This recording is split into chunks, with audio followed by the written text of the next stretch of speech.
പറഞ്ഞു പോവുകയാണ്, കേട്ടോ പഠിച്ചു. അപ്പം നല്ലത് നമ്മുടെ സാൾട്ട് ഇതിനകത്തൊക്കെ നമ്മൾ പ്ലേസ് ചെയ്ത് പേടിക്കാതെ ചെയ്യാം. സാൾട്ടിനകത്ത് പ്ലേസ് ചെയ്തിട്ട് എന്ത് ചെയ്യണം, നേരെ ഇവിടെ വന്ന് കോൺസെൻട്രേറ്റഡ് H+O ആണോ നോക്കിയിട്ട് കോൺസെൻട്രേറ്റ് ഒരു കൈ കൊണ്ട് തന്നെ അത് പിടിച്ചേന്നല്ലേ ഇവിടെ എടുത്തത് നൂലുണ്ട്.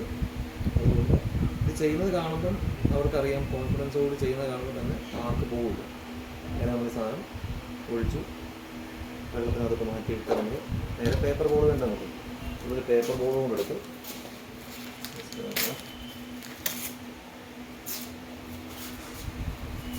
പേപ്പർ ബോൾ എടുത്തിട്ട് അത്രയും വലുതെടുക്കണമെന്നൊന്നുമില്ല. ഒരു പേപ്പർ ബോൾ എടുത്തിട്ട് എന്ത് ചെയ്യുക, ജസ്റ്റ് അങ്ങോട്ട് വെച്ച് കൊടുക്കാൻ നോക്കി. ഞാൻ എങ്ങനെ പിടിക്കാൻ നോക്കിയതാ, എൻ്റെ കയ്യിലോട്ട് ഇത് വീഴരുത്, തെറിച്ച് വീഴാതിരിക്കാൻ വേണ്ടി ഞാൻ ഇങ്ങനെ ചരിച്ചാൽ പിടിക്കുന്നത്.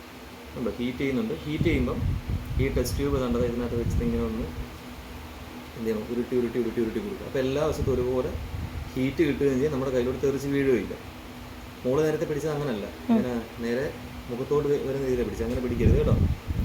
കണ്ടതാ, ഇതുപോലെ ജസ്റ്റ് ഒന്ന് ഹീറ്റ് ചെയ്ത് അകത്ത് തിളയ്ക്കുന്നതായിട്ട് നമുക്കൊന്ന് അറിയാൻ പറ്റും. അതുവരെ നമ്മൾ സ്കൂളിൽ ചെയ്യുമ്പോൾ മറ്റേ ഇതിനകത്തല്ലേ ചെയ്യുന്നത്, ഗ്യാസിനകത്തല്ലേ ചെയ്യുന്നത്. അപ്പോൾ ഈ കരി ഉണ്ടാവില്ല.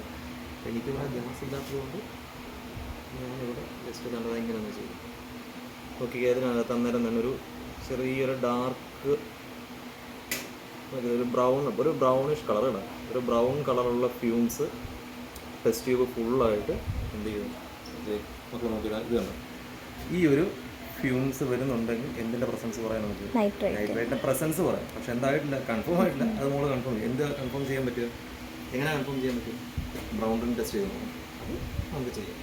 ഇതാണ് കണ്ടത്, ഇങ്ങനെയാണ് ടെസ്റ്റ് ചെയ്ത് നമ്മൾ കൺഫേം ഐഡൻറ്റിഫൈഡ് ആണോ എന്നൊന്ന് മനസ്സിലാക്കി. ഇത് അവർ സ്കൂളിൽ കൊണ്ട് കാണിച്ചു കൊടുക്കും. പിന്നെ ഞാനത് ചെയ്തപ്പം പേടിച്ച് വരേണ്ടല്ല ചെയ്തു.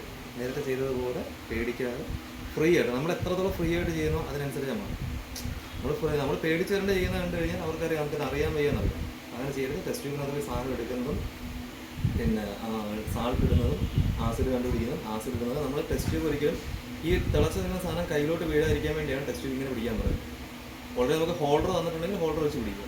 ജസ്റ്റ് ഇങ്ങനെ പിടിച്ച് നമ്മുടെ കയ്യിലോട്ട് തെറിച്ച് പുറത്തോട്ട് അഥവാ തെറിക്കുകയാണെങ്കിൽ തെറിച്ച് പുറത്ത് പോകും, നമ്മുടെ കൈ വീഴരുത്. ആ രീതിയിൽ തന്നെയാണ് ചെയ്യുന്നത്. അത് ചെയ്യുന്നത് കാണുമ്പോൾ തന്നെ ടീച്ചർമാർക്ക് അറിയാം, നിങ്ങൾക്ക് കാര്യം അറിയാം. ആ രീതിയിൽ ചെയ്യും, കുഴപ്പമില്ല. നമ്മൾ ചെയ്യുന്നത് കൂടെ ചെയ്ത് നോക്കും.